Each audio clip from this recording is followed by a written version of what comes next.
Hey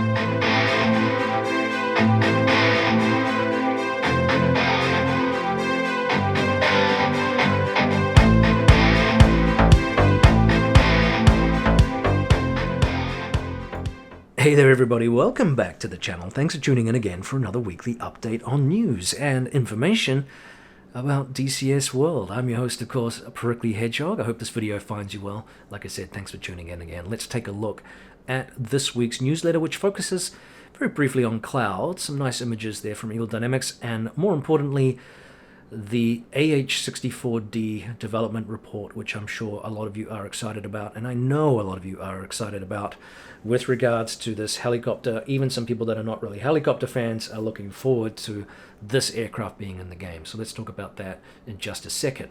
We'll begin with the clouds first, of course, because, well, we're all looking forward to clouds. Now, Eagle Dynamics has said that, remember last week we talked about end of March is going to be clouds. So that is, of course, if everything goes according to plan. So they're going to have clouds in the game, or volumetric clouds at least, at that point. What they're saying here is that they're going to include a wide array of preset weather conditions that vary a number of layers, coverage, density, elevations, thickness, precipitation, and more. So that sounds good in terms of the variety of clouds. Hopefully that means it's not too stock and generic, kind of what we have right now. It's a little bit simplistic. They sometimes look pretty cool, but, you know, a little bit simplistic compared to what we're seeing in other platforms. And I think what we've been showing so far looks pretty decent and realistic, which is cool. Now, following the initial release of the clouds, then the Mission Editor weather tool is going to be enhanced to allow you to create your own weather presets. We are also pleased to confirm that the new clouds are synchronized for network play. Now, that's going to be very, very cool for multiplayer, obviously, because it means you can set up some interesting conditions for players to fly in. And, of course, those conditions are, you know, theoretically going to create some interesting considerations for your flight parameters, heights for bombing things, your ability to land on the carrier, case 3 as opposed to a case 1, whatever else it is. All those variations are going to be just adding to the immersive experience and adding some interesting flight challenges to the game that I am not fully there just at this time, like I said, because it's a little bit basic right now visually. In fairness, too, a lot of people have pointed out, well, what effect is this going to have on my system, because I'm struggling to run the game as it is right now. Are they going to throw these clouds in here, and is my game going to slow to a crawl because my computer simply can't gobble up and digest all of that data properly? And I think that's a reasonable concern. I mean, I have a pretty beefy GPU and not an, you know, out-of-date CPU or anything like that, but I have a bottleneck somewhere in this game that it just does not like. It's no problem on other games that I run. That are pretty decent visually, and DCS just doesn't interact with that hardware very well. So it's going to be interesting to see what effect this has on the average user, and certainly people that are running less than salubrious systems. There's a lot of people out there running flipping 3090s and 3080s and bragging about, you know, how fantastic everything is. But there's a lot of us that aren't, and so it's going to be very interesting to see what impact it has. I have heard somebody said that Wags was saying that it didn't have a great impact on his system. It wasn't a degradation, but of course everybody's system runs slightly differently, and of course the architecture, you know, has an impact on the software. So it's going to be a little bit of an experiment, I think, to see exactly what effects the clouds do have on individual users. So let me know your thoughts on that. I know we're looking forward to the clouds, and again, I appreciate all the comments, the goofy comments last week. It was a bit of fun. We had some good discussions and all the rest of it, but I think there's also some realistic fears that people have about what impact the clouds are going to have on their systems in the game. So stay tuned. We'll see what happens. Let's move on to the big news this week, which was the development report for the Apache, or more specifically the AH-64D variant of this wonderful aircraft, which is now coming to the game, hopefully by the end of this year, so stay tuned. But the development report is thus. They hope to have this in pre-order in the first week of May of 2021, so that's pretty good. They said they've been making some blistering pace in the development process here. Now, some of the features that they're currently working on for early access include the following: the power plants and related systems, the fuel system, hydraulic and pressurized air systems, the electrical system, the lighting, flight instruments, APU or auxiliary power unit, the flight control system, the multi-purpose display, plural, and the multi-purpose display pages, engine, fuel, etc. So submenus, in other words, and then keyboard unit, and then the enhanced upfront display. These are aircraft systems for the AH-64D. Now, it of course is equipped with advanced sensors capable of target detection and engagement at long ranges. These are some of the early access features that they plan to have. Avionics, we're talking navigation subsystem, embedded global positioning system or GPS, inertial navigation system, a Doppler radar velocity sensor, air data system, radar altimeter, automatic direction finder or ADF, multi-purpose display, tactical situation display or TSD, and then communication systems as well.